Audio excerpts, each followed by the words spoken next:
என் பேரு தேவா. நான் ஒரு பணக்கார குடும்பத்தை சேர்ந்த பையன். எனக்கு வயசு 28. எங்க அப்பா ஒரு 3 வருஷத்துக்கு முன்னாடி ஒரு விபத்துல இறந்து போயிட்டாரு. அவருக்கு பிறகு நான் தான் எங்க அப்பாவோட கம்பெனிகளை எல்லாத்தையும் பார்த்துக்கிட்டு இருக்கேன். MBA வரைக்கும் படித்ததால் எனக்கு கம்பெனியெல்லாம் பார்த்துக்கிறது ஒரு பெரிய வேலையாக இருக்காது. எங்கள் அப்பா அதுக்காகவே என்னை MBA படிக்க வச்சார். எனக்கு எங்கள் அம்மான்னா உசுறு. எங்கள் அப்பா போனதுக்கப்புறம் எங்கள் அம்மாவும் நானும் சந்தோஷமாக இருந்தோம். எங்கள் வீட்டில் நிறைய பேர் வேலைக்காரங்க இருக்காங்க. ஒரே ஒரு பொண்ணு மட்டும்தான் இருக்கா. அவள் பேர் தனம். தனத்தை எங்கள் அம்மாவுக்கு ரொம்ப பிடிக்கும். ஏன்னா தனம் எங்கள் ஊருக்கார பொண்ணு. அவ சின்ன வயசுலயே அப்பா அம்மாவை இழந்தவ. அதுக்கப்புறம் எங்க அம்மா அவளை கூட்டிட்டு வந்து சின்ன வயசுல இருந்து எங்க வீட்டில தான் வளர்க்குறாங்க. ஒரு வேலைக்காரி மாதிரியே தனத்தை வளர்க்க மாட்டாங்க. தான் பொண்ணு மாதிரியே வளர்த்துக்கிட்டு இருப்பாங்க. ஆனா தனமும் எங்க அம்மாவை கவனிச்சுக்கிறதுல அப்படி பொறுப்பா இருப்பா. சின்ன வயசுல நானும் தனமும் ஒன்னா விளையாடுவோம், ஓடுவோம், ஆடுவோம், பாடுவோம். எங்க அம்மாவுக்கு தனத்தை படிக்க வைக்கணும்னு ஆசை. தனம் 10 வயசா இருக்கும்போது தான் அவளோட அப்பா அம்மா இறந்து போனாங்க. அப்போதான் அவளை எங்க வீட்டுக்கு கூட்டிட்டு வந்தாங்க எங்க அம்மா. தனத்துக்கிட்ட எங்க அம்மா நீ படிக்கிறியான்னு சொல்லி கேட்டப்போ எனக்கு படிப்பெல்லாம் ஒத்து வராது, நான் உங்களை கவனிச்சுக்கிட்டு உங்க கூடயே இருந்துறேன்னு சொன்னான். அதனால எங்க அம்மாவும் தனத்தை படிக்க வைக்கவே இல்லை. ஆனா அவளை ஒரு வேலைக்காரி மாதிரியே ட்ரீட் பண்ண மாட்டாங்க. தான் சொந்த பொண்ணு மாதிரி தான் வளர்ப்பாங்க. அவளும் எங்க அம்மாவுக்கு அவ்வளோ செல்லப்புள்ள மாதிரி நடந்து விழுந்து விழுந்து கவனிப்பா. அவங்களுக்கு சாப்பாடு நல்லா ஆக்கி போடுறது, அவங்களுக்கு கால் அமுக்கி விடுறது, துணிமணி துவைச்சு போடுறது, பாத்திரம் கழுவுறதுன்னு சொல்லி எல்லா வேலையும் இழுத்து போட்டு செய்வாங்க. மற்ற வேலைக்காரங்கெல்லாம் ஏதோ கடமைக்கு செய்வாங்க. தனம் மட்டும் வீட்டுக்கு உண்மையா இருப்பா. எங்க அம்மாவுக்கு ஒரு ஆசை, இப்போ கல்யாணம் பண்ணி வைக்கணும் எனக்கு அப்படின்னு சொல்லிட்டு. அதனால எங்க அம்மா பொண்ணு தேட ஆரம்பிச்சாங்க. நானும் எனக்கு பிடிச்ச ஒரு பொண்ணை எங்க அம்மா கிட்ட சொன்னேன். அம்மா, நான் காலேஜில் படிக்கும்போது அங்கே ஷாலினி அப்படின்னு ஒரு பொண்ணு இருக்கா. அந்த பொண்ணை எனக்கு ரொம்பவே பிடிக்கும். ஆனால் அவளை கல்யாணம் பண்ணிக்கணும்னு யோசிச்சதும் இல்லை, அவளை காதலிச்சதும் இல்லை. ஆனால் அந்த பொண்ணுன்னா எனக்கு ரொம்ப பிடிக்கும். இப்போ நீங்கள் எனக்காக பொண்ணு தேடுறீங்கள, அந்த பொண்ணை எனக்கு கட்டி வச்சிங்கன்னா எனக்கு ரொம்பவே உதவியாக இருக்கும். மேலும் எனக்கு பிடிச்ச பொண்ணு அப்படிங்கிறதால நாங்கள் ரொம்ப அண்டர்ஸ்டாண்டாக வாழ்வோம் அப்படின்னு சொல்லி சொன்னேன். என் பேச்சை எதுவுமே மறுக்காம எங்கள் அம்மா தன் பையன் சந்தோஷம்தான் முக்கியம் அப்படின்னு சொல்லி அந்த பொண்ணோட வீட்டை தேடி கண்டுபிடிச்சி அந்த பொண்ணை கேட்க போனாங்க. அவங்களும் எங்களை பற்றி கேள்விப்பட்ட அடுத்த நிமிஷமே இவங்க பெரிய பணக்காரங்க, இவங்க கம்பெனிலாம் வச்சு நடத்துகிறாங்க, நிறைய பேர்த்துக்கு இவங்க உதவியும் செய்கிறாங்க அப்படின்ற வரலாறு தெரிஞ்ச அடுத்த நிமிஷம் சந்தோஷப்பட்டு அவங்களும் கல்யாணத்துக்கு சம்மதிச்சாங்க. ரொம்ப சந்தோஷமாக ஆடம்பரமாக எங்கள் கல்யாணம் நடந்துச்சு. ஆனால் அந்த ஆடம்பரத்துக்கான செலவு எல்லாத்தையும் நாங்கள் தான் பார்த்துக்கிட்டோம். ஏன்னா ஷாலினியோட அப்பா அம்மாவோ ஒரு சாதாரண குடும்பத்தை சேர்ந்தவங்க தான். அவங்களால எங்களவுக்குலாம் ஈக்குவலாக செலவு செய்ய முடியாது. கல்யாண செலவு மொத்தத்தையும் நாங்களே ஏற்று என் கல்யாணத்தை முடித்தோம். அதுக்கப்புறம் நானும் ஷாலினியும் ரொம்ப சந்தோஷமாக வாழ்ந்தோம். ஷாலினியை எங்கள் அம்மாவுக்கு ரொம்பவே பிடிச்சி போச்சு. எங்கள் அம்மாவுக்கும் ஷாலினியை ரொம்ப பிடிச்சி போச்சு. ஒருத்தருக்கு ஒருத்தர் அன்பாக பரிமாறி வாழ்ந்துக்கிட்டு இருந்தாங்க. இடையில ஒரு நாள் எங்கள் அம்மாவுக்கு சுகர் லெவல் அதிகமாகி படுத்த படுக்கே ஆயிட்டாங்க. எங்கள் அம்மாவை கவனிச்சுக்கிட்டா தனம். என் மனைவியும் தனத்தோடு சேர்ந்து எங்கள் அம்மாவை கவனிச்சுக்கிட்டாங்க. என் மனைவிக்கு ஒரு நாள் ஹனிமூன் போகணும்னு சொல்லி ஆசை வந்துச்சு. அதை என்கிட்ட வந்து சொன்னான். ஆனால் நானும் அதுக்கு மறுத்துட்டேன். ஏன்னா எங்கள் அம்மா இப்படி படுத்த படுக்கையாக இருக்கும்போது நான் எப்படி ஹனிமூன் போக முடியும், அங்கே சந்தோஷமாக இருக்க முடியும், வேண்டாம் விட்டுரு அப்படின்னு சொல்லி என் மனைவி கிட்ட சொன்னேன். ஷாலினி இதை கேட்காம கொஞ்சம் கோவிச்சுக்கிட்டு அவளோட ரூமில் போய் உட்காந்து அழுதுகிட்டு இருந்தா. எங்கள் அம்மாவுக்கு இந்த விஷயம் தெரிஞ்சு என்னை கூப்பிட்டாங்க. நானும் போனேன். என்னம்மா, உனக்கு இப்படி உடம்பு சரியில்லாமல் இருக்கும்போது அவள் முரண்டு பிடிக்கிறா, ஹனிமூன் போகணும்னு சொல்கிறா, இதெல்லாம் என்னம்மா சாத்தியம் அப்படின்னு சொல்லி நான் எங்கள் அம்மா கிட்ட சொல்லும்போது எங்கள் அம்மா என்கிட்ட சொன்ன ஒரே வார்த்தை, உன்னோட சந்தோஷம் தான் எனக்கு முக்கியம், நானும் வாழ்ந்து முடிச்சவ, அதனால் என்ன நான் பார்த்துக்கிறேன், கூட தானே இருக்கா, அவள் பார்த்துக்குவா, நீ உன் பொண்டாட்டியோட ஹனிமூன் போயிட்டு வாப்பா, இது அம்மாவோட சந்தோஷத்துக்காகவாவது போயிட்டு வா சாமி அப்படின்னு சொல்லி எங்கள் அம்மா கேட்டுக்கிட்டாங்க. எங்கள் அம்மா சொன்னதால் என்னால் அதை மறுக்க முடியல.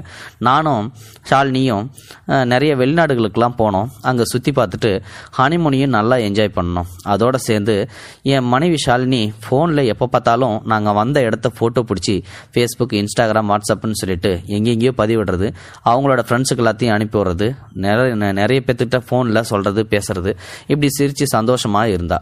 நானும் அவளும் திரும்ப வெளிநாடு போயிட்டு ஹனிமூன்லாம் முடிச்சுட்டு வீட்டுக்கு வந்ததுக்கப்புறம் நல்ல சந்தோஷமாக இருந்தோம். எங்கள் அம்மாவுக்கும் ஷாலினிக்கும் அப்படி ஒரு பிணைப்பு இருந்துச்சு. 2 பேருமே நல்லா பேசிக்கிட்டு மாமியார் மருமகள் போல் இல்லாமல் பொண்ணை எப்படி நடத்துவாங்களோ அதே மாதிரி எங்க அம்மா என் பொண்டாட்டியே வச்சுக்கிட்டாங்க. அந்த அளவுக்கு பாசமா பார்த்துக்கிட்டாங்க. ஆனா துரதிர்ஷ்டம், திடீர்னு ஒரு நாள் எங்க அம்மாவுக்கு சர்க்கரை லெவல் அதிகமாகி உடம்புக்கு ரொம்ப முடியாம போயிடுச்சு. அந்த நேரம் அவங்கள ஹாஸ்பிட்டலுக்கு கூட்டிட்டு போற வழியிலே அவங்களோட உயிர் பிரிஞ்சிடுச்சு. ரொம்ப கதறி அழுதேன்.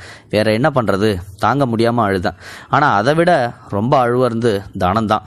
ஏன்னா சின்ன வயசுல இருந்தே தனம் அப்பா அம்மாவை இழந்ததால எங்க அம்மாவை தான் அம்மாவா நினைச்சு அவங்க கூட வாழ்ந்துகிட்டு இருந்தா. அப்படி இருக்கும்போது தனத்தோட அம்மா போன மாதிரியே தனம் ரொம்ப அழுதுகிட்டு இருந்தா. அவ வேலைக்காரி அப்படின்றத மறந்து 2 நாட்கள் அவ எந்த வேலையும் செய்யாம சாப்பிடாம தூங்காம அவன் இருக்கிறத பார்த்து எனக்கே மனசு கஷ்டமா இருந்துச்சு. நானும் என் மனைவி ஷாலினியும் போய் என் தனத்தை சமாதானப்படுத்தணும். தனம், தயவு செஞ்சு நீ சாப்பிடு, எப்பயும் போல இரு, அம்மா போயிட்டாங்க, ஆனா நம்ம கூட தான் எப்பயுமே இருப்பாங்க, தயவு செஞ்சு நீ சாப்பிடுன்னு சொல்லி அவளுக்கு அட்வைஸ் பண்ணோம். அதுக்கப்புறம் அவளும் ஓரிரு நாட்கள்ல கொஞ்சம் நார்மல் ஆயிட்டா. ஆனா திடீர்னு ஒரு நாள் நான் கம்பெனிக்கு போயிட்டு திரும்ப வந்தேன். வந்து பார்த்தப்போ வீட்டில் ஒரே ஒருத்தி மட்டும்தான் இருந்தா. அது தனம் மட்டும்தான். இது வேலையாட்கள் யாருமே இல்லை. என்னாச்சு, ஏன் ஒரே நாளில் எல்லாத்துக்கும் லீவு கொடுத்தா ஷாலினி, ஏன் அப்படின்னு சொல்லிட்டு கேட்கணுன்றதுக்காக என் மனைவி ஷாலினி கிட்ட போனேன். ஷாலினி, என்னாச்சு, ஏன் எல்லா வேலைக்காரங்களையும் காணோம், எல்லாத்துக்கும் இப்படி ஒரே நாளில் லீவு கொடுத்தா தனம் ஒரு ஆள் மட்டும் எப்படி வேலையை பாப்பா அப்படின்னு சொல்லி என் மனைவி கிட்ட கேட்டேன். அதுக்கு என் மனைவி, இல்லைங்க, இங்கே வேலை செய்கிற ஆளெல்லாம் ஆம்பளை ஆளு, இவ்வளோ பொண்ணு ஒரே ஒருத்தி மட்டும்தான் இருக்கா, எல்லாத்தையும் எல்லா நேரத்துலையும் நம்ப முடியாதுல்ல, திடீர்னு அவங்களுக்கு ஏதாவது விபரீதமான நடந்துச்சுன்னா என்ன பண்ணுறது, பொம்பளை பிள்ளைலாம் தனியாக இப்படி 10 பேர் இருக்கிற இடத்துல வைக்கக்கூடாதுங்க, அதனால தான் எல்லா ஆம்பளை ஆட்களையும் வேலையை விட்டு தூக்கிட்டேன், இனி ஒரு 2-3 நாள் மட்டும் வெயிட் பண்ணுங்க, கண்டிப்பாக நான் பொம்பளை ஆட்களை வேலைக்கு சேர்த்துட்றேன், அது வரைக்கும் தனத்தோட சேர்ந்து நானும் உதவி செய்கிறேன் அப்படின்னு சொல்லி ஷாலினி சொன்னான். அதை கேட்டு எனக்கு ரொம்ப சந்தோஷமாச்சு. சரி, ஷாலினி நல்லதுக்கு தான் செஞ்சுருக்கா, தனத்தோட பாதுகாப்புக்காக தான் அப்படின்னு சொல்லிட்டு நானும் என் வேலையை பார்க்க ஆரம்பிச்சிட்டேன். தனத்தோட சேர்ந்து என் மனைவி ஷாலினியும் கொஞ்சம் கூட மாட ஒத்தாசை வேலை செஞ்சுக்கிட்டு இருந்தா. ஆனால் 4-5 நாள் போச்சு, 7-8 நாள் போச்சு, எந்த வேலையாட்களையும் வேலைக்கு கொண்டு வரவே இல்லை. இது ஒரு மாதிரி எனக்கு பதட்டத்தை உண்டாக்குச்சு. ஏன் இப்படி வேலைக்கு சேர்க்காம இப்படி இருக்காருன்னு சொல்லிட்டு தெரியல. நானா ஒர்க் ப்ரெஷரில் இதை கண்டுக்காம வேலைக்கு போயிட்டு இருந்தேன். அப்புறம் திடீர்னு ஒரு நாள் என் மனைவி என்கிட்ட வந்து, ஏங்க கல்யாணமான நாள்லேருந்து எங்கள் வீட்டுக்கு நான் போகவே இல்லை, ஒரு 10 நாள் மட்டும் நான் வீட்டுக்கு போயிட்டு வந்துட்டா அப்படின்னு சொல்லி என் மனைவி கேட்டான். அதுக்கு நானும் சரி போயிட்டு வா, கல்யாணம் ஆனதுலேருந்து உங்கள் வீட்டுக்கு போகலல்ல, போயிட்டு வா அப்படின்னு சொல்லி அனுப்பி வச்சேன். அவளும் அதுக்கு அந்தாண்ட அவங்க வீட்டுக்கு போனான். அங்கே போய் சந்தோஷமா இருந்தா. ஆனால் இடையில நானும் தனம் மட்டும்தான் வீட்டில் இருந்தோம். தனம் என்கிட்ட ஒரு சில நாட்கள் வந்து ஏதோ என்கிட்ட சொல்லணும்னு சொல்லி வருவா. ஆனால் அதை சொல்லாமல் தயங்கி போய் திரும்ப போயிடுவா. இதை என்னன்னு சொல்லிட்டு நான் கூப்பிட்டு கேட்கலான்னு ஒரு நாள், தனம் நீ என்கிட்ட ஏதாவது சொல்லணும்னு நினைக்கிறியா, கொஞ்சம் சொல்ல, ஏதோ சொல்ல வர மாதிரி தெரியுதுன்னு சொல்லி கேட்டப்போ ஒன்றும் இல்லை அப்படின்னு சொல்லி அவளோ திரும்ப போயிடுவா. திரும்பவும் என் மனைவி 10 நாள் கழிச்சு என் வீட்டுக்கு வந்தா. எப்பயும் போல சந்தோஷமாக தான் வந்தா. ஆனால் அவளோட நடவடிக்கைகள் எல்லாமே வித்தியாசமாக இருந்துச்சு. தனத்தை ஒரு வேலைக்கார மாதிரி ட்ரீட் பண்ண ஆரம்பிச்சா. தனத்து கூட முன்னாடியெல்லாம் ஹெல்ப் பண்ணா, இப்போ எந்த ஹெல்ப்பும் பண்ணுறதில்ல. தனம் ஒரு ஆள் மட்டும்தான் இழுத்து போட்டு எல்லா வேலையும் செய்கிறான். அது மட்டும் இல்லை, எங்களோட பெட்ரூமில் ஷாலினியோட புடவைங்கள் நிறைய இருக்கும். அந்த புடவைங்களை துணிமணி எல்லாத்தையும் வேணும்னே களைச்சி போட்டு திரும்பவும் மடிச்சு வைக்க சொல்லி தனத்தை சொல்லுவா. இதே மாதிரி அவ டெய்லியும் பண்ண ஆரம்பிச்சா. நானும் இதை வேற வழி இல்லாமல் சகிச்சுக்க வேண்டியதாக போச்சு. என்ன பண்ணுறது, மனைவியாச்சு, நம்ம இதை கண்டிச்சோம்னா குடும்பத்தில் விரிசல் ஏற்படும், அப்புறம் இந்த குடும்பத்தோட மானம் போச்சுன்னா நல்லாவா இருக்கும் அப்படின்னு சொல்லி கண்டுக்காமல் இருந்தேன். ஒரு நாள் சிரிச்சுக்கிட்டே என் பக்கத்தில் வந்து, ஏங்க நான் ஒரு ட்ரஸ்ட்டு ஒன்று ஆரம்பிக்க போகிறேன், அதுவும் உங்கள் அம்மாவோட பேரில், தொண்டு நிறுவனம் உங்கள் அம்மா பேரில் இருந்தால் நம்ம குடும்பத்துக்கு மரியாதை தானே, அதனால் தயவு செஞ்சு நான் சொல்கிற இந்த ட்ரஸ்ட் நிறுவனத்தை ஆரம்பிக்கிறதுக்கு எனக்கு உதவி பண்ணுங்க அப்படின்னு சொல்லி சொன்னான். எனக்கு ரொம்ப சந்தோஷமாக இருந்துச்சு. எங்க அம்மா பேர்ல ஒரு ட்ரஸ்ட் ஆரம்பிக்கணும்னு எனக்கே என்ன இருந்துச்சு, நான் கூட செயல்படுத்தல, பரவாயில்ல நீ அந்த ஐடியாவை உனக்கு ஏற்பட்டிருக்கு, அதனால நீ இது தாராளமா செய்யி அப்படின்னு சொல்லி சொல்றாங்க. சரிங்க, இதுக்கு உங்க கையெழுத்து கொஞ்சம் வேணும் அப்படின்னு சொல்லி சில பேப்பருங்களை காட்டி கையெழுத்து வாங்கினா. நானும் அதை படிச்சு பார்க்கறதுக்குள்ளாவே அங்க போடுங்க இங்கே போடுங்க அப்படின்னு சொல்லி கையெழுத்து வாங்கிக்கிட்டா. அதுக்கப்புறம் அந்த தொண்டு நிறுவன விஷயமா நான் வெளியில போயிட்டு வரணும்னு சொல்லி வெளியில போக ஆரம்பிச்சா. நைட்டு லேட்டா வர ஆரம்பிச்சா. கேட்டா தொண்டு நிறுவனத்துக்காக நான் வெளில போயிட்டு வரும்போது லேட் ஆகுது, என்ன பண்றது அப்படின்னு சொல்லி சொன்னான். தனமும் எங்க 2 பேத்துக்காக அடிக்கடி காத்திருப்பா. நானும் ஆபீஸ் வேலையை முடிச்சுட்டு வரத்துக்கு லேட் ஆகும், அதே மாதிரி அவளும் இந்த தொண்டு நிறுவனத்தை வேலை முடிக்கிறதுக்காக லேட் ஆகுது அப்படின்னு சொல்லி அவளும் லேட்டா வருவா. எங்க 2 பேத்துக்காக தனம் காத்துக்கிட்டு இருந்து அவளும் அடிக்கடி இடையில சாப்பிட்றதே இல்லை. ஒரு நாள் தானம் வழக்கம் போல கிச்சனில் வேலை பார்த்துக்கிட்டு இருந்தா. என் மனைவி ஷாலினி வழக்கம் போல இந்த புடவையை எல்லாத்தையும் அடுக்கி வையின்னு சொல்லி வேணும்னே களைச்சி போட்டா. அவளும் உள்ள வந்து மடிச்சுக்கிட்டு இருந்தா. நானும் என்னோட பெட்ரூமில் ஒரு ஓரமாக என்னோட ஆஃபீஸ் வேலைங்களில் கம்ப்யூட்டரில் பார்த்துக்கிட்டு இருந்தேன். திடீர்னு யாரோ கதவை தட்டுற சத்தம் கேட்டுச்சு. என்னடா அது, கதவு திறந்து தானே இருந்தது, இப்போ யாரோ கதவை தட்டுற மாதிரி சத்தம் கேட்குது அப்படின்னு சொல்லிட்டு கதவை திறந்து பார்த்தா என் மனைவி ஷாலினியோட அப்பா அம்மா இவங்க 3 பேரும் ரொம்ப கோபமாக பார்த்துக்கிட்டு இருந்தாங்க. அப்போதான் தனத்தையும் என்னையும் பார்த்து, நீங்கள் 2 பேரும் பண்ணுறது நியாயமா, வேலைக்காரி கூட இப்படி அசிங்கமாக இருக்கிறீங்களே, இது உங்களுக்கே அடுக்குமா, நீங்கள் இப்படி பண்ணுவீங்கன்னு நாங்கள் கொஞ்சம் கூட எதிர்பார்க்கவே இல்லை, பெரிய குடும்பத்து பிள்ளைங்கன்னா இப்படி தான் இல்லை, உங்கள் பணக்கார புத்தியை காட்டிட்டீங்கன்னு சொல்லி ஷாலினியோட அப்பா அம்மா என்னை பயங்கரமாக திட்ட ஆரம்பித்தாங்க. என் பொண்ணு அடிக்கடி உங்களை பற்றி தப்பாக சொல்லுவா, ஆனால் நான் அப்படிலாம் இருக்காது, மாப்பிள்ளை நல்லவர்னு சொல்லி சொன்னேன், ஆனால் நீங்கள் இப்படி பண்ணுவீங்கன்னு நான் கொஞ்சம் கூட எதிர்பார்த்ததே இல்லை. இன்னைக்கு நானே நேரில் பார்த்துட்டேன், நீங்கள் 2 பேரும் ஒன்றா ரூமில் இருக்கிறத இவ்வளோ கேவலமாக நடந்துக்கிறீங்க. இதுக்கப்புறம் இந்த தனம் இந்த வீட்டிலே இருக்கக்கூடாது, என் பொண்ணோட வாழ்க்கையை அழிக்க வந்த நீ இங்கே இருக்கவே கூடாது அப்படின்னு சொல்லி தனத்தோட முடியை பிடிச்சி இழுத்து கொண்டு போய் வெளியில் கிடாவுவாங்க. என்னால் தடுக்க முடியாத நிலைமை, ஏன்னா குடும்பமான வெளியில் போயிடுமே, என்ன பண்ணுறது, இது அப்புறம் பார்த்துக்கலாம் அப்படின்னு சொல்லிட்டு அமைதியாக இருந்துட்டேன். அன்னைக்கு ராத்திரி முழுக்க எனக்கு தூக்கமே வரல. தனம் என்ன பண்ணுறாளோ ஏது பண்ணுறாளோன்னு சொல்லி தெரியாமல் முழிச்சுக்கிட்டே இருந்தேன். ஒரு வேலைக்காரியாக இல்லாமல் எங்க அம்மா தனத்தை ஒரு பொண்ணு மாதிரி நடத்தினாங்க. அப்படி இருக்கும்போது தனம் இன்னைக்கு வீட்டை விட்டு வெளியில போகும்போது எனக்கு ரொம்ப கஷ்டமா இருந்துச்சு. விடிஞ்சிச்சு. காலையிலே எழுந்திரிச்சு தனத்தை தேட ஆரம்பிச்சேன். எங்கெங்கேயோ தேடினேன், தனம் கிடைக்கவே இல்லை. அப்புறம் ஞாபகம் வந்துச்சு, தனம் வீட்டுக்கு வந்த அடுத்த நிமிஷமே, அதாவது சின்ன பிள்ளையில வீட்டுக்கு வந்து கூட்டு வந்த அடுத்த நிமிஷமே தனத்தோட பேர்ல ஒரு வீட்டை, அதாவது எங்க வீட்டுல இருந்து கொஞ்சம் தூரம் ஒரு 1 கிலோமீட்டர் தள்ளி இருக்கும், அந்த வீட்டை தனத்தோட பேர்ல எழுதி வச்சு தனத்துக்கிட்டே அந்த சாவியை கொடுத்து, இந்த சாவி நீ பத்திரமா வச்சுக்கணும், நீ வளர்ந்து பெரியவளானதுக்கு அப்புறம் கண்டிப்பா இந்த வீட்டில் தான் வாழணும், உனக்கு நல்லபடியா கல்யாணம் நானே செஞ்சு வைப்பேன்னு சொல்லி சொன்னாங்க. அந்த வீட்டுக்கு தான் போயிருப்பான்னு சொல்லி நினைச்சு அந்த வீட்டுக்கு போனேன். நான் நினைச்ச மாதிரியே தனமும் அங்க இருந்தா. என்னை பார்த்த அடுத்த நிமிஷம் தனம் ஓன்னு அழுதா.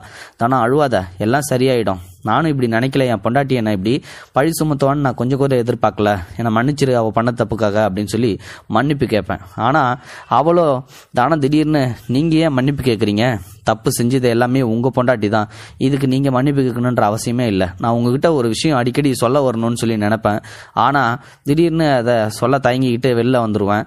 ஆனால் நீங்கள் ஒரு நாள் கூப்பிட்டு என்ன தானோ ஏதாவது விஷயம் சொல்லணுமா அப்படின்னு சொல்லி கேட்டப்போ நான் இல்லைன்னு சொன்னேன்ல, அந்த விஷயத்தை இப்போ சொல்லட்டுமா, உங்கள் மனைவிக்கு உங்கள் கல்யாணத்துக்கு முன்னாடியே வேற ஒருத்தனை லவ் பண்ணிக்கிட்டு இருந்தாங்க. ஆனால் அவங்க கூட சேர்றதுக்கு முன்னாடியே உங்கள் பணத்துக்கு ஆசைப்பட்டு உங்கள் மனைவி உங்களை கல்யாணம் பண்ணிக்கிட்டாங்க. அவனை அடிக்கடி சந்திக்கணும் உங்கள் வீட்டில் அப்படின்றதுக்காக தான் எல்லா வேலையாட்களையும் வேலையை விட்டு நிறுத்தினது. என்ன திடீர்னு வேலையை விட்டு நிப்பாட்ட முடியாது அப்படின்றதுக்காக தான் என்னை மட்டும் வேலைக்கு வச்சுருந்தாங்க. அப்படி இருந்தும் அந்த காதலன் வரும்போது அடிக்கடி என்னை ஏதாவது வாங்கிட்டு வர சொல்லி வேலையை விட்டு வெளியில் அமுச்சு விட்ருவாங்க. நானும் இது தெரியாமல் வெளியில் போயிட்டு இருந்தேன். எனக்கு திடீர்னு ஒரு நாள் சந்தேகம் வந்துச்சு. ஏன்னா அவங்க மனைவி யாருக்கிட்டே பேசிக்கிட்டு இருந்தாங்க. அப்போ தான் அதை ஒட்டு கேட்டேன். அப்போது அவங்களோட காதலன் கிட்ட பேசிக்கிட்டு இருந்தாங்க. இதை பார்த்து எனக்கு ரொம்ப கோபம் வந்துச்சு. நம்ம முதலாளிக்கு இப்படி துரோகம் பண்ணுறாங்களே அப்படின்னு சொல்லிட்டு, சரி இது என்ன பண்ணலான்னு சொல்லிட்டு உங்ககிட்ட வரும்போது தான் இதை நம்புவீங்களோ மாட்டீங்களோன்னு சொல்லிட்டு நான் திரும்ப போயிட்டேன். ஒரு நாள் இதை கண்டுபிடிச்சாகணும் அப்படின்றதுக்காக அவங்க ஒரு நாள் அவங்க காதலனா வர சொல்லும் போது என்ன ஒரு வேலை கொடுத்து கடைக்கு போயிட்டு வாங்கிட்டு வான்னு சொல்லி சொன்னாங்க. நானும் சரி வாங்கிட்டு வரேன் அப்படின்னு சொல்லிட்டு போய் சொல்லிட்டு ஒரு ஓரமா நின்று யாராவது வராங்களா அப்படின்னு சொல்லி பார்த்தேன். அப்போ ஒரு இளைஞன் நம்ம வீட்டுக்குள்ள நுழைஞ்சான். அம்மாவோட அவன் ஒன்னா இருந்தான். அதையும் நான் பார்த்துட்டேன். இந்த கன்றாவி எல்லாத்தையும் உங்ககிட்ட சொல்லலான்னு வரும்போது தான் இப்படி நடந்து போச்சு. சரி இன்னும் பயப்பட தேவையில்ல, நீங்க வீட்டுக்கு போங்க. ஒரு 2 நாள் கழிச்சு கண்டிப்பா ஒரு கோர சம்பவம் ஒன்று நடக்கும். அப்போ என்னையும் உங்களுக்கு தெரிஞ்ச போலீஸ் அதிகாரிகளையும் நீங்க வர சொல்லுங்க அப்படின்னு சொல்லி அவ என்கிட்ட சொன்னா. தனம் சொன்ன மாதிரியே நானும் திரும்ப வீட்டுக்கு போனேன். 2 நாள் அமைதியா இருந்தா. 3ஆவது நாள் விடிஞ்சிச்சு. காலையில ஒரு வக்கீலையும் ஒரு இளைஞனையும் கூட்டிட்டு வந்து என் பொண்டாட்டி ஷாலினி என்னை வீட்டை விட்டு வெளியில போ அப்படின்னு சொல்லி சொன்னா. எனக்கு ரொம்ப அதிர்ச்சியா இருந்துச்சு. திடீர்னு என்ன வீட்டை விட்டு வெளில போன்னு சொல்றான்னு அவகிட்ட கேட்டப்போ அவ சொன்னா, இந்த வீடு இந்த சொத்து இது எதுவுமே இனி உனக்கு சொந்தம் இல்லை, எல்லாத்தையும் என் பேர்ல மாத்திக்கிட்டேன், எனக்கு சொந்தமான வீடு தான் இது, இதுக்கப்புறம் இந்த வீட்டில் இருக்கவே கூடாது, நானும் என் லவரும் இங்கே தான் இருக்க போகிறோம் அப்படின்னு சொல்லும்போது தான் எனக்கு புரிஞ்சிச்சு தனம் சொன்னது எல்லாமே உண்மைதான் போல அப்படின்னு சொல்லிட்டு. அப்போ தனம் சொன்னது இன்னொன்று எனக்கு ஞாபகம் வந்துச்சு. இப்படி ஒரு நாள் 2 நாள் கழிச்சு ஏதாவது ஒன்று நடந்துச்சுன்னா போலீஸையும் என்னையும் கூப்பிடுங்க அப்படின்னு சொன்னால, அதே மாதிரியே நானும் எனக்கு தெரிஞ்ச போலீஸ் அதிகாரிகளையும் கூப்பிட்டேன். அதோட தனத்துக்கும் ஃபோன் பண்ணி வர சொன்னேன். தனமும் வீட்டுக்குள்ள நுழைஞ்சா போலீஸ் அதிகாரியும் வந்தாங்க. போலீஸை பார்த்த உடனே என் பொண்டாட்டிக்கு கொஞ்சம் பதட்டமா இருந்துச்சு. ஆனாலும் அதை வெளியில காட்டிக்காம தைரியமா இருக்கிற மாதிரி என்னை வீட்டை விட்டு வெளில போன்னு சொல்லிக்கிட்டு இருந்தா. அப்பதான் தானம் பேச ஆரம்பிச்சா. என்ன ஷாலினி, உன் வேலையை காட்ட ஆரம்பிச்சிட்ட போல, என் முதலாளி ஐயாவை இந்த வீட்டை விட்டு வெளில துரத்திடலான்னு பாக்குறியா? நீ நினைக்கிறது எதுவுமே நடக்கவே நடக்காது. உங்ககிட்ட அந்த பத்திரமும் கிடைக்கவே கிடைக்காது அப்படின்னு சொன்ன அடுத்த நிமிஷமே, பத்திரமா, இதெல்லாம் இவளுக்கு எப்படி தெரியும்னு சொல்லி அவளோட பீரோவில் போய் அந்த பத்திரத்தை தேட ஆரம்பிச்சா. ஆனால் அந்த பத்திரம் கிடைக்கவே இல்லை. அதுக்கப்புறம் வெளியில் ஓடி வந்து கொஞ்சம் பதட்டத்தோட, பத்திரம் எங்கடி போச்சு அப்படின்னு சொல்லி தனத்தை பாட்டு கேட்டா ஷாலினி. அப்போதான் தனம் சொன்னா, நீ எவ்வளோ பெரிய ஃப்ராடுன்னு எனக்கு தெரியும், நீ எவ்வளோ கீழ்த்தரமானவன்னு எனக்கு தெரியும். நீ என்னைக்கே எங்கள் ஐயாவை ஏமாற்றி கையெழுத்து வாங்கினியோ அன்னைக்கே உன்னை எனக்கு தெரியும்டி. நீ இந்த மாதிரி ஏதாவது என்னைக்காவது ஒரு நாள் எங்கள் ஐயாவை ஏமாற்றி கையெழுத்து வாங்கிட்டு வெளில தனிச்சுடுவோன்னு சொல்லிட்டு இவனை கல்யாணம் பண்ணிக்கிறதுக்காக எங்கள் ஐயாவோட சொத்தை எல்லாத்தையும் நீ ஆட்டையை போடலான்னு நினச்சியா? அதனால தான் உங்ககிட்ட இருந்து அந்த பத்திரத்தை எல்லாத்தையும் நான் ஆட்டையை போட்டு ஒழிச்சு வச்சேன். இனி அந்த பத்திரம் உனக்கு கிடைக்கவே கிடைக்காது. நீ வீட்டை விட்டு வெளில போகலாம் அப்படின்னு சொன்ன அடுத்த நிமிஷமே ஷாலினிக்கு முகம் எல்லாம் செத்து போயிடும். அப்போ அந்த போலீஸ் அதிகாரி, ஓஹோ நீங்க எல்லாம் ஃப்ராடு தானா அப்படின்னு சொல்லி வக்கீலை பார்த்து கேட்கவும், ஐயோ சார் என்ன மன்னிச்சிருங்க, இவங்க இந்த மாதிரி ஃப்ராடு தனம் பண்ணுவாங்கன்னு நான் கொஞ்சம் கூட எதிர்பார்க்கவே இல்லை. இவரை ஏமாத்தி கையெழுத்து வாங்குவான்னு நான் எதிர்பார்க்கவே இல்லை. இவங்களுக்காக நான் வாதாட மாட்டேன், நான் கிளம்புறேன் சார்ன்னு சொல்லிட்டு ஷாலினி கூட்டிட்டு வந்து அந்த வக்கீலும் ஓடிடுவான். இப்போ இவங்க 2 பேத்தையும் என்ன பண்ணலான்னு சொல்லுங்க சார்ன்னு சொல்லி என்கிட்ட கேட்டப்போ நான் சொன்னேன், இவங்க 2 பேத்தையும் மன்னிக்க கூடாது, இவங்க மேல என்னென்ன கேஸ் எல்லாம் போட முடியுமோ எல்லா கேஸையும் போடுங்க அப்படின்னு சொல்லி சொன்னேன். அந்த போலீஸ் அதிகாரியும் சரி போட்டலாம் அப்படின்னு சொல்லும்போது என் மனைவியோட காதலனும் என் காலில் விழுந்து அழுதாங்க. எங்களை விட்டுருங்க, நாங்கள் எங்கேயாவது போயிடுறோம், தயவு செஞ்சு உங்கள் சொத்துக்கு ஆசைப்பட்டது தப்பு தான், விட்டுருங்க அப்படின்னு சொல்லி கெஞ்சினாங்க. எனக்கு கொஞ்சம் கூட இவங்க மேலே இறக்கப்படுறதுக்கு மனசே வரல. அதனால 2 பேத்தையும் கேஸ் போட்டு உள்ள ஈத்துருப்போங்க அப்படின்னு சொன்னேன். நான் சொன்ன மாதிரியே அந்த காவல் அதிகாரிகளும் இவங்க 2 பேத்து மேலேயும் கேஸ் போட்டாங்க. நீதிமன்றத்தில் வாதாடினப்போ எனக்கு சாதகமாக தீர்ப்பு வந்துச்சு. அவங்க 2 பேத்துக்கும் 3 வருஷம் சிறை தண்டனை கொடுத்தாங்க. அவங்களும் ஜெயிலுக்கு போயிட்டாங்க. இந்த நேரம் தான் சரியான நேரம், உங்ககிட்ட நான் ஒன்று சொல்லணும் அப்படின்னு சொல்லி தனமும் என்கிட்ட ஒரு விஷயத்த சொன்னான். அப்போ எனக்கு அது ஆச்சரியமா இருந்துச்சு. என்னன்னா, சின்ன வயசுல இருந்தே நீங்கன்னா எனக்கு ரொம்ப பிடிக்கும், உங்களை தான் கல்யாணம் பண்ணிக்கணும்னு நான் சொல்லி ஆசைப்பட்டேன். ஆனால் திடீர்னு அம்மாவுக்கு வேற எங்கேயோ ஒரு பொண்ணை கட்டி வைக்கணுன்ற ஒரு ஆசையும் வந்துச்சு. அதே மாதிரி உங்களுக்கும் வேற ஏதோ ஒரு பொண்ணை கல்லூரியில் படிக்கும்போது ஆசை இருந்துச்சுன்னு சொன்னதால என்னோட விருப்பத்தை நான் யாருக்கிட்டே சொல்லவே இல்லை. இப்போ என்னோட விருப்பத்தை நான் சொல்லலைன்னா கண்டிப்பா இது நல்ல விஷயமா இருக்காது. வேற எங்கேயாவது நீங்க ஒரு இதே மாதிரி ஒரு கெட்ட மாட்டிட்டா அப்பயும் எனக்கு மனசு கஷ்டமா தானே இருக்கும். அதனால நானே உங்களை கல்யாணம் பண்ணிக்கிறேன், தயவு செஞ்சு என்ன கல்யாணம் பண்ணிக்கிறீங்களா அப்படின்னு சொல்லி அவளோட விருப்பத்தை சொன்னேன். நானும் தனத்தோட விருப்பத்தை கொஞ்சம் மதிப்பு கொடுத்து பார்த்து, அவளும் நம்ம ஒரு பொண்ணு தானே, அவளையும் நான் எனக்கு ரொம்ப பிடிக்கும் அப்பத்துலேருந்தே, ஆனால் கல்யாணம் பண்ணணும்னு நினச்சதில்ல. இப்போ அவளுக்கு இருக்கும்போது கண்டிப்பாக நம்மளோட வாழ்க்கை சிறப்பாக தான் இருக்குன்னு சொல்லிட்டு தனத்தையே நானும் கல்யாணம் பண்ணேன். எங்களோட வாழ்க்கை நல்லபடியாக போச்சுச்சு. 3 வருஷத்துல எங்களுக்கு 2 குழந்தைகள் பிறந்துச்சு. செல்வ செழிப்போட நாங்களும் வாழ்ந்துகிட்டு இருந்தோம். ஒரு நாள் ஒரு செய்தி வந்துச்சு. என் மனைவி ஷாலினி, அதாவது முதல் மனைவி ஷாலினி, அவங்க ஜெயிலை விட்டு வெளில வந்ததுக்கு அப்புறம் அந்த குடும்பத்தை யாருமே மதிக்கிறதில்ல. ஊர்ல எல்லாரும் அசிங்கமா பேசுறதால அவங்க அந்த குடும்பத்தை விட்டு எல்லாரும் அந்த ஊரை விட்டு கிளம்பி போயிட்டாங்களாமா. இப்படி கணவனுக்கு துரோகம் செய்யணும்னு சொல்லிட்டு யார் ஒருத்தனை நினைக்கிறாங்களோ அவங்களுக்கு நிச்சயமா கடவுளால தண்டனை கிடைச்சே தீரும். அது இந்த ஒரு சின்ன கதையின் மூலமா தெரிவிச்சிருக்காங்க. இந்த வீடியோ பத்தின கருத்துக்களை மறக்காம கமெண்ட் பாக்ஸ்ல சொல்லுங்க. தேங்க்ஸ் ஃபார் வாட்சிங். இது போன்ற செய்திகளை உடனுக்குடன் நீங்கள் தெரிந்து கொள்ள மறக்காமல் எங்களுடைய சேனலை சப்ஸ்கிரைப் செய்யவும், கூடவே பக்கத்தில் வரும் பெல் ஐக்கானையும் கிளிக் செய்யவும்.